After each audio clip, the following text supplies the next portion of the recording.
and welcome back to another interview by IAG Global Association.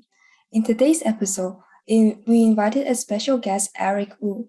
Mr. Wu is the founder of a highly competitive cosmetic brand in Taiwan called Dr. Wu Skincare. He is also an alumni of Columbia University. Mr. Wu grew up in Taiwan and also in the United States. He thrives in two different cultures and finally returns to his motherland. I'm sure Mr. Wu has some interesting story to share with all of us.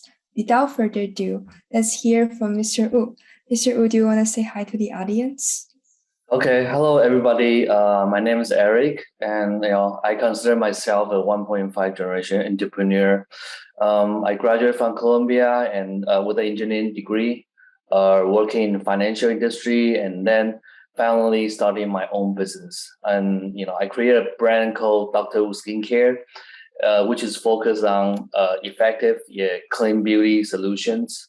And I started the business about 20 years ago, and I started invested about 200,000 in 2003, and now my company worth about 200 million in market cap. So I'm happy to be invited and to share my education background and also working experience with you all. Thank you, Mr. Wu. And for today, we will ask Mr. Wu to share some of his personal experience about education, startup, entrepreneurship, and management. And in first part of the interview, we would like to know more about Mr. Wu and what happened before he became an entrepreneur. So, Mr. Wu, do you think STEM knowledge you received in college has helped you develop skill in business? Yes, let me just try to relate to all the audience. I just give you some background about my education. I grew up in Taiwan and I moved to States, West Coast when I was 15, and went to high school and boarding school, and then went to college in the East Coast. Went to Columbia. So I had different transition in my life as a student. And I think the education process, some is about learning the knowledge, but a lot of that is actually the process of acquiring new knowledge and also solving problems. So on the way, I think STEAM education actually really helped me shape me as what I am right now, and then really sharpen my mind to face a lot of different challenges, problems in life, both at work and also in life. Thank you, Mr. Wu. And what did you do after graduating from Columbia University and before you actually or were officially getting into the aesthetic industry? What happened is I was in Columbia as an engineering degree, right? So I had two decisions at the time, which is to continue going to grad school or finding a job. And for me, actually, coming from an international student background, getting a job in the US is not a very, very easy task.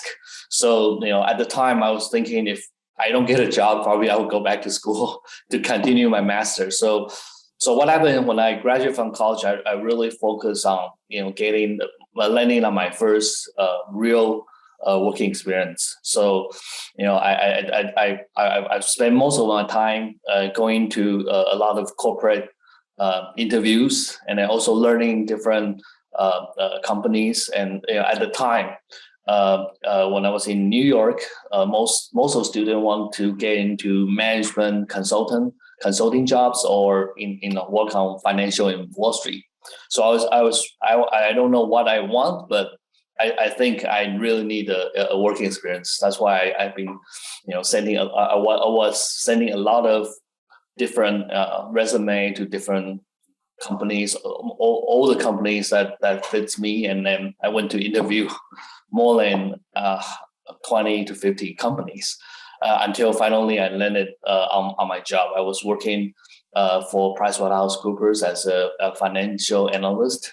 So even though I have an engineering degree, but actually I was minor in financial engineering, so I have some finance background as well. So what happened after graduation? I actually worked really hard to get my first job, and that was pretty challenging. But I'm glad I did that, because that actually really helps me to go into the next stage rather than stay in the school. And adding on what you just said, you're choosing between pursuing a higher degree such as MBA or pursuing your own job position. And I was just wondering, why do you choose to keep pursuing a career instead of going to grad school? I think going back to school is actually when you were a student, you were fitted with information and knowledges, and just do whatever the school or the professors tell you to do. Of course, you're doing you're also finding your own interests.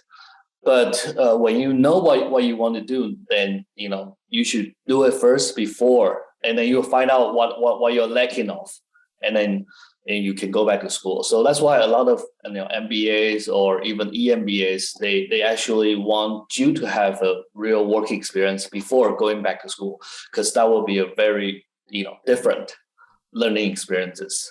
If you continue to go to study, you are not really transition after college, after graduate. I think the life is similar, even though it's harder or more detailed, more focused when you go to grad school, but the life is similar as all. It's very similar and same. But when you transition from a student to a working person, it's really different. And then when you were working with in a corporation and then learning different stuff, and then you will figure out something that you lack, and then I think at the time you come back to school, then you will know exactly what you want. So I think that's why I decided to go to work first, and then probably thinking of getting back to school later.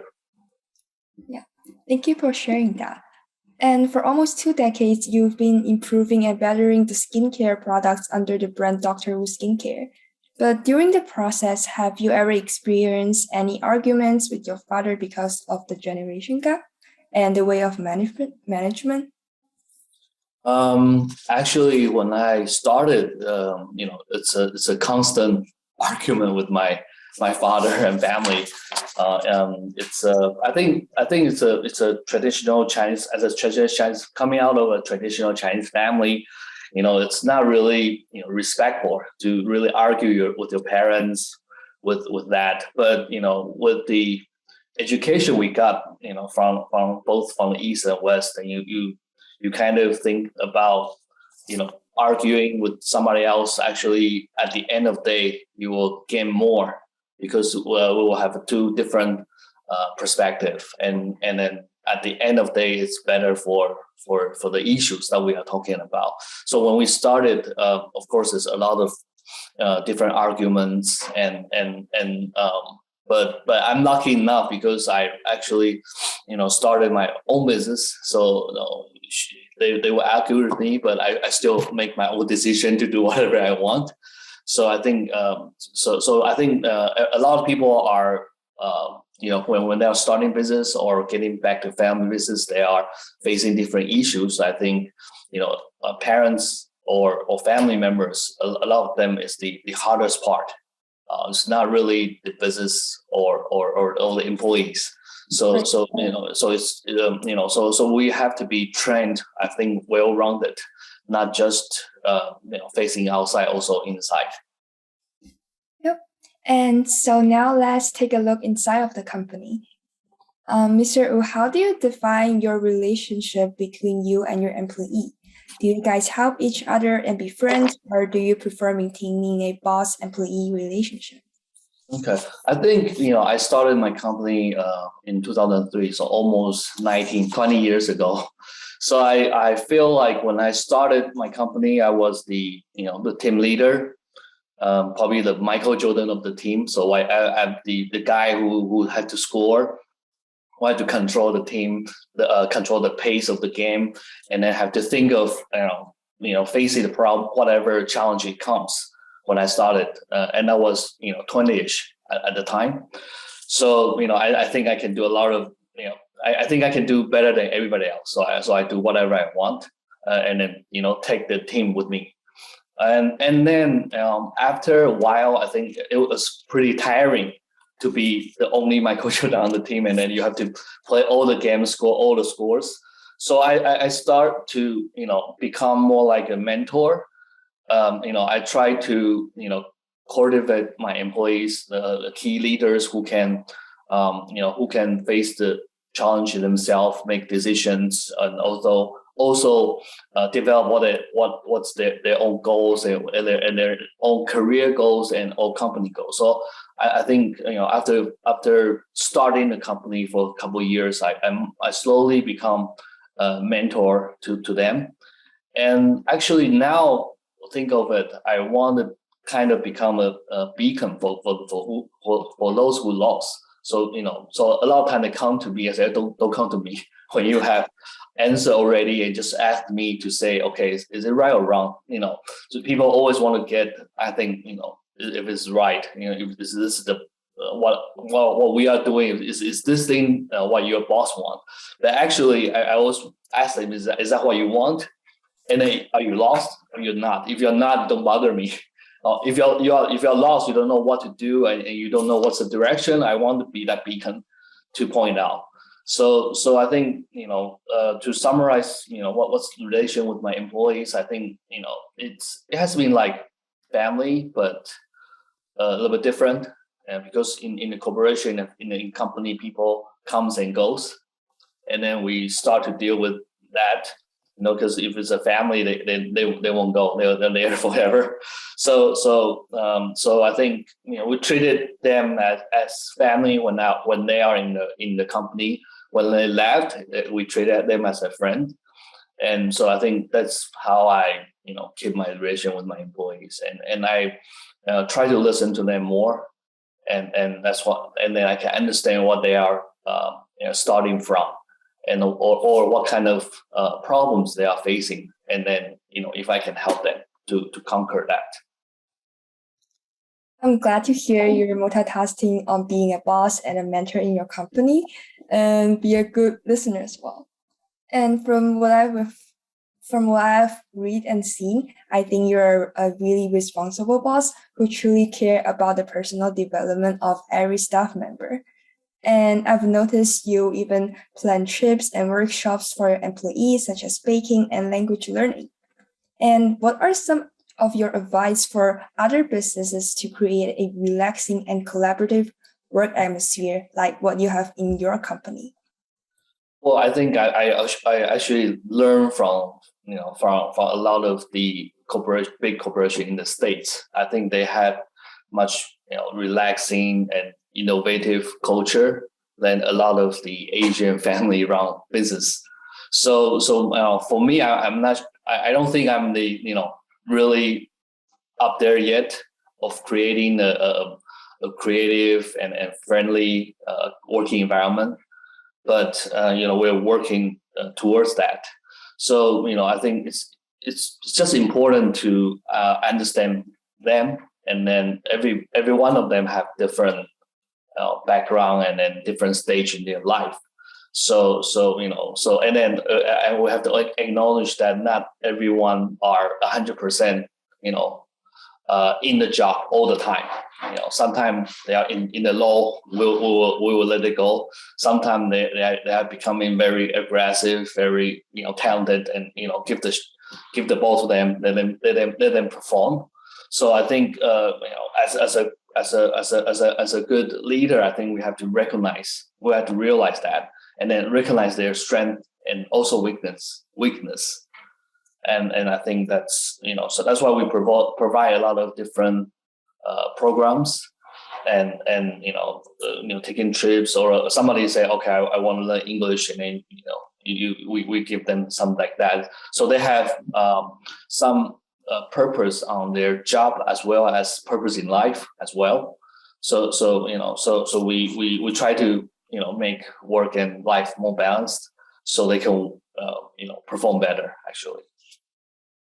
And although now many more people are aware of the medical skincare industry, there are still some people who have misconception about it, such as its safety and longevity. So, as a CEO and boss of the company, how would you help people to understand the medical aesthetic industry if you had a chance? I think for the medical aesthetics industry, there's two parts. Actually, it's a two industry. One is actually the clinics, hospital treatments. When you have lasers, you have Botox treatments. Those are more like performed by doctors, and then it's more like a services. And another part, which I'm Dr. Wu's skincare is in, is more like a medical aesthetic skincare, which is just in the skincare industry, but more focused on solving problem skin. And so so there's two parts to this industry. One is really the services, and services has been growing faster and faster. I think because there's more technology and more medical materials which you can improve your look, your skin, a lot of stuff. And then for the skincare industry, I think it has been there for a long time, and then it has different trends in the past. There was a natural organic trend. There's a medical aesthetic trends. Now it's a more like a clean beauty trend. People want to become beautiful, but they don't want to hurt your environment. So that's what we are starting to become as well. So I think this for the skincare industry is more like a fast moving consumer goods. So it's FMCG. It's more like you have like L'Oreal, like P&G, Unilever. The work is a lot of the work are spent on brand building and also communication with your clients, your consumers. So I think it's roughly how this industry from our stand. And thank you for explaining the industry, and I'm sure the audience have learned or been more familiar with the aesthetic industry now. And in 2014, the private equity fund, which belongs to the LVMH group, invests the equivalent of new Taiwanese dollars for 750 in Dr. Wu skincare. Congrats. And how do you feel about that? And how did the company expand because of it? So as I say, my company actually, I can divide it the 20 years into three stages. One is the first 10 years really it's an internal growth, organic growth. We started with one or two products and then start to do a lot of R&D and expand it to a full line and full brand. And after like 10 years of developing the product and skincare brand, and I was thinking of what's my next challenges. I've been doing well in locally, but I haven't really expanded globally yet. So, one option that I took is really to go take the company into public, so to go through the IPO process. And that's when I first that's when I first opened up my company and then invited an outside investor to come in. And we're lucky enough, we got, funding by L Capital, which is a financial arm of LVMH, which they look into different consumer industry with a leading brand. So they lucky enough, we are the only Taiwanese company in the skincare area that get their investment in 2014. And from that, actually, it kind of helped us to open up our reputation. And when we go to different countries, they started to give us a chance to present at least. So, okay, it's a company, it's a small skincare company, but it's LVMH is interested in have investment in that. So I better hear how Eric's story. What are they proposing? Why are their skincare a little bit different from the other big brands? So they will listen to us, and then we will have chance to go into different places and company. And in 2015, I think our biggest move is really to develop, to start an office in Shanghai, and to really started to study the mainland China's market, and then we started to have a strategy to go online and then offline. So I think with LVMH's help, we open up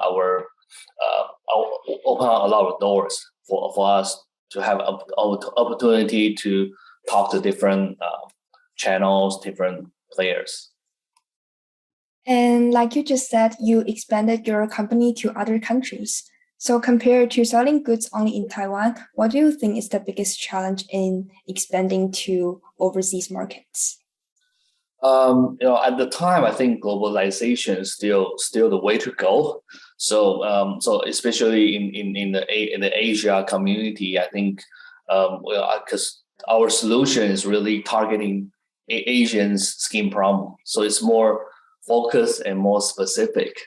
So when we go into different countries, we actually start with the Chinese community, which we start with like Singapore, with Chinese speaking community. We're going to Malaysia with Chinese speaking community, because we have a lot of word of mouth, a lot of materials that they can read and understand. And from that, we started to expand it to non-Chinese environment, which we had to learn. I think in different region, I think they have different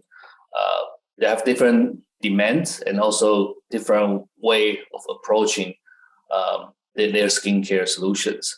So we have to adjust a little bit. And as an Asia family-run business, we are more agile and resilient. So a lot of time we can do a lot of. We are more flexible, I think, with our strategy, with the way we sell the products. And so that's why we started to become top skincare brands in different countries within the medical aesthetic industry. And as the CEO of 3 companies, I think many people would say you are really good at financial management. Therefore, I want to ask you for some advice. For example, many college students are now getting paid for their internship or part-time jobs, and they might have trouble on how to spend or save them. So do you think it's too early for students to start learning about money management? Okay, I think it's a good question, Connie. I think money management, we it's never too early to start. I start to have to train my 4-year son to started to have concept about money, and then they started to understand they have to earn for their money and not just to ask for it. A lot of time, people when they're children, they think there's nothing, we ask for it, and then you start to not have that kind of value and concepts. So I think it's never too early to learn money management. When you have spare money on your hand, I think you can you can start as early as possible. For me, I think I began when I was in college. I started to go into stock market, and now a lot of youngers go into like cryptocurrency, and then it's playful, but it's also the way you learn how to do investments is one part. But another part about money management is actually really learning about the budgets. What you spend in the month, and then what you got, what you spend, and can you control it? If you do this well, eventually when you run your own company, you will do well, because a lot of and then you have a good concept of cash flows, and then also also how to manage that and have managed that and become higher return. So I think it's never too early to start learning about the money concepts. But I think if anybody has a chance, they should start early to do their own budgets. Yeah, we should never take the money we have for granted, and especially as a student or the child of the family. Yes, of course. And last but not least, Mr. Wu, is there anything I missed that you really want to share with our audience? Okay, I think maybe a lot of people are facing difficult times, especially this past 2 years, and we are actually going to a very fast changing time and economy and as well. So I think people have to stay positive, but for us, we keep learning new stuff, and then keep adapting to a new economy, new norm, without which we can travel easily before, but now it's more limited. So I think we are all facing difficult challenges for the past 2 years and probably many years to come. So my advice for students who are graduating or who are getting into colleges, I think to learn as much as you can, and then to not waste your time, and also grow different experiences, because I think the industry now what we see before might be different with the industry and economy that we see in the next 20-30 years. So I think it's really good time, I think, for students to really to learn and then to explore around, and not to really fix on something. And that's one advice I want to give. And for me, I think people will see as an entrepreneur, say, oh, you must be very aggressive. You have to start something that means you are more aggressive than somebody else. And for me, actually, I consider myself more conservative than most of the entrepreneur or even family-run like owners. But I think I go with I kind of become the server of my life, which means that when things come, when the wave come up, I just stand up and I surf with the wave. When the wave is not coming, I will chill and go with the flow. So so for my starting of my business, actually I started with the heart to help my father, and then the business opportunity comes, and then I started the skincare company.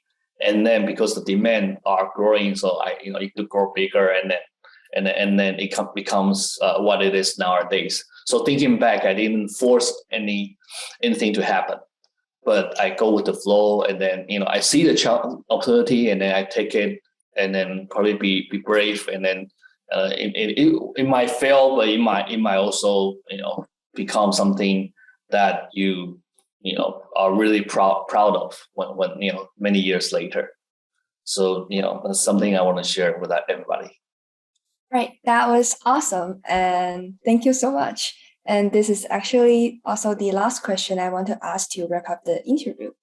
And thank you so much for sharing with us with so many small, unique story of yours. And I believe our audience has learned a lot today about you and your stunning company, which is also a role model of many other enterprises. Mr. Wu, I appreciate your answers, and they're definitely inspiring, and I'm sure they will become useful guidance for our listeners, especially students and new entrepreneurs.